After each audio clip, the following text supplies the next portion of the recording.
I think they've gotten better or the same. Look, they've been frayed for a long time, and you can ask President Obama about that because he'd make speeches about it. But I believe that the fact that I brought in, it will be soon, millions of jobs. You see where companies are moving back into our country. I think that's going to have a tremendous positive impact on race relations.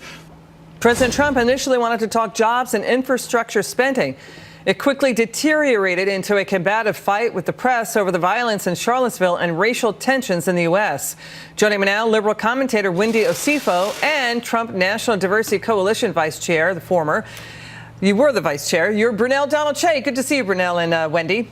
Good to see you. God bless you and God bless America. Hi, Miss Liz. Good to see you. VA Secretary David Shulkin just commented on the Charlottesville violence. Let's take a listen.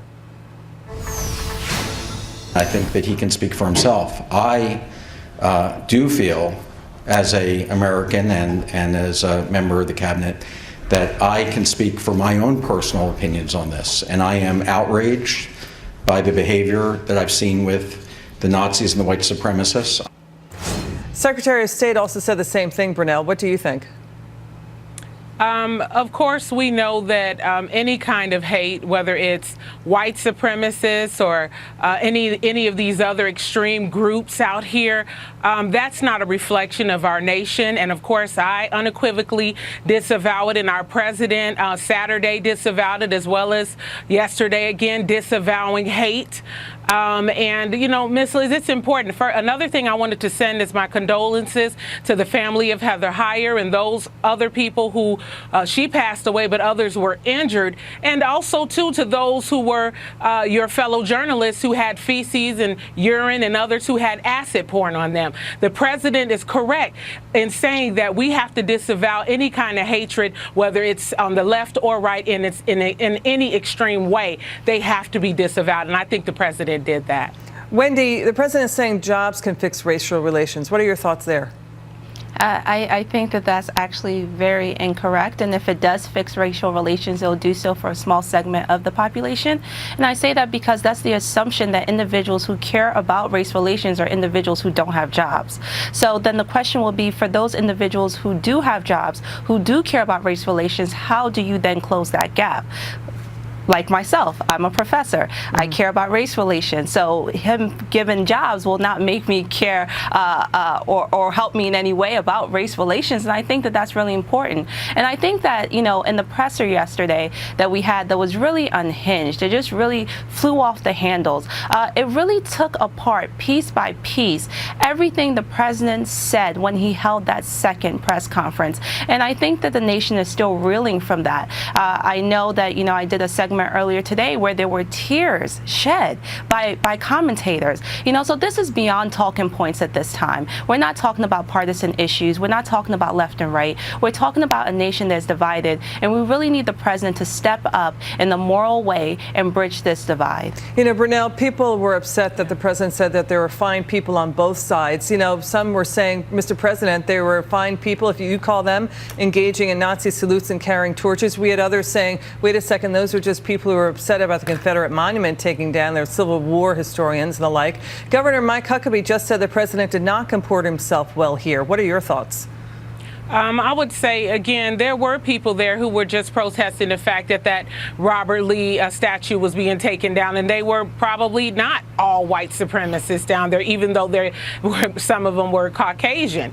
And I will say that our country has to heal. We need to get past this black, white, Hispanic, Asian thing and start thinking as Americans collectively.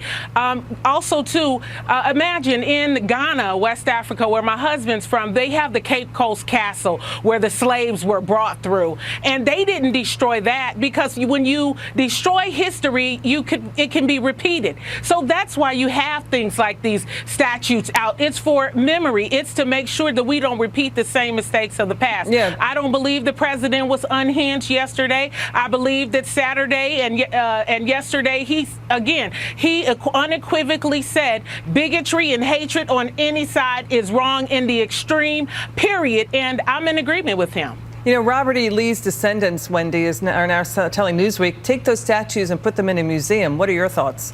I cannot agree with them anymore, and I think anybody who believes that statues of the Confederacy are a good memory, they are absolutely delusional. Not saying a good memory, sorry, not saying good memory, a memory of the negative and bad times. We should be reminded, as Brunel just said, of what happened. Absolutely. Go ahead, Wendy. Absolutely. No, but I also agree with that. I think that they should be put into a museum. You see, I am from Durham, North Carolina. That's where I grew up. So recently we just saw in Durham, North Carolina, where they took down the Confederate Soldiers Memorial. And there is so much negativity that comes to seeing that every day. It should be a choice if an individual wants to see those pieces of artifacts. And that's what I'm saying. So if you decide to go into a museum to see that, to see a Klansman's robe or anything else, that is your choice. But it should not be celebrated as if this doesn't have a negative impact on people and their emotions. Brunel, how do we move forward?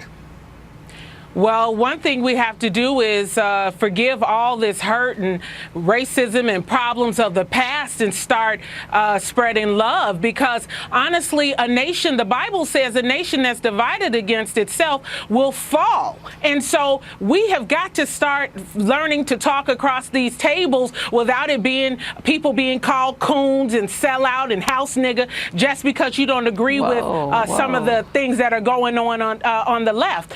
And so I'll say this, we have got to start talking to each other like human beings, like the human race, like Americans, and stop with this black, white, and color. That's about the individual. The only colors that matter, red, white, and blue. Heard you both. Thank you, Brunel and Wendy. We'll be back with us a little bit later in the show. Next up, the Dow Jones Industrial Average sliding as much. Hicks, one of President Trump's longest-serving press aides, has been named interim White House communications director, filling the position left vacant by Anthony Scaramucci. A White House statement says Hope Hicks will work alongside Press Secretary Sarah Huckabee Sanders until a permanent replacement is found. Let's bring back Wendy Osefo and Brunel Donochet. Brunel, this news comes as we've got breaking news right now. Economist YouGov survey shows that confidence in the Trump economy has nearly doubled versus the Obama years. That's just breaking now. People out there, Brunel, are still feeling really good about their personal financial situation right now. Go ahead, Brunel. Oh, yes, definitely. You know, the economy booming is good for all Americans. You know, it's a great way where our poor and middle class can now know that there's confidence that there are actually jobs out there for them, that they can actually get a chance at the American dream. So any way that jobs can be brought, especially into our inner cities where so many people are suffering and hurting, many going to jail, standing on corners because they don't have a job, and also ending up in the morgue. So I say here, the economy booming, the confidence that the president is bringing back, that's got to count for something in all that's going on. You know, Wendy, it's striking that President Trump is on the same page as Bernie Sanders with how trade deals have hollowed out the manufacturing base in this country. The president is trying to reverse that. Do you see any good there? You see good there, right? There could be good there, but I just want to point to something, and just to marry the last segment with this segment. I find it really interesting that we talk about the economy and we talk about the figures, and it's at an all-time high and it's doubled since Obama. But then the president wants to say that providing jobs will then bridge the gap with race relations. So you can't say one thing and then have that thing occur, but then race relations are still an issue. So which one is it? So clearly, if this is the case and the economy is booming, then his whole narrative about race relations and its linkage to employment is flawed, because it doesn't make any sense. I hear what you're saying. Here we go again. Hang on a second. Brunel, to your point. Excuse me, Brunel, sorry, please. forgive me. Hang on. Brunel, you have said in the past that if there were more jobs in places like Chicago, then people wouldn't be shooting at each other. That's exactly what you said, and it's clearly not true. Sorry, no, wait. Let Brunel answer. Let me tell you something. We know that Wendy, hang on. Let Brunel answer. We know that when people are at work, they're not busy out shooting. They are busy making their family safe. We want to make sure that men and women in our poor and middle class communities have jobs. A lot of these young people are out here broke, starving in morgues or in jail cells or selling drugs because they don't have the opportunities at vocational programs and jobs. This president is saying, look, those individuals on the bottom down there that are suffering, the poor. I want to bring jobs into the economy to, enrich you and your family and to, stop the violence. We know that when the work figures are up, violence goes down. That's a given. That's study. That's academic. Brunel, But you that heard that. doesn't- but that's Brunel, not you the have figures. personally heard That's that. not what it Brunel, you says. personally heard that from individuals, Brunel, right? You've heard that. Absolutely. In Chicago. I've not only heard it, I see it. I know the difference when This is people are contradictory. working and when it's not contradictory. It's It the is. truth. People need jobs. Our young people need jobs. They're crying out for help. You just and they tout need the jobs. job numbers. Stop But talking about race unemployment. and let's talk Sorry, about don't You talk talk over each about other. race. Oh my goodness. Wendy, sorry, don't talk jobs, over each other. ma'am. Brunel, finish, and then We I'll need give Wendy a jobs. chance. Jobs. Okay, Wendy, go, Wendy, quickly. As a researcher, as an academic, her rhetoric is flawed. She just opened up the segment by touting job That's the numbers, truth. but then That's not Chicago has Okay, high sorry. rates of murder. So what are you saying? It doesn't equal Okay, each we other. got to go. We're we coming need up against a jobs. hard You need break. to learn Sorry, how you to guys. We listen. got to leave it there. You guys are great. Thanks so much. We're going to be right back.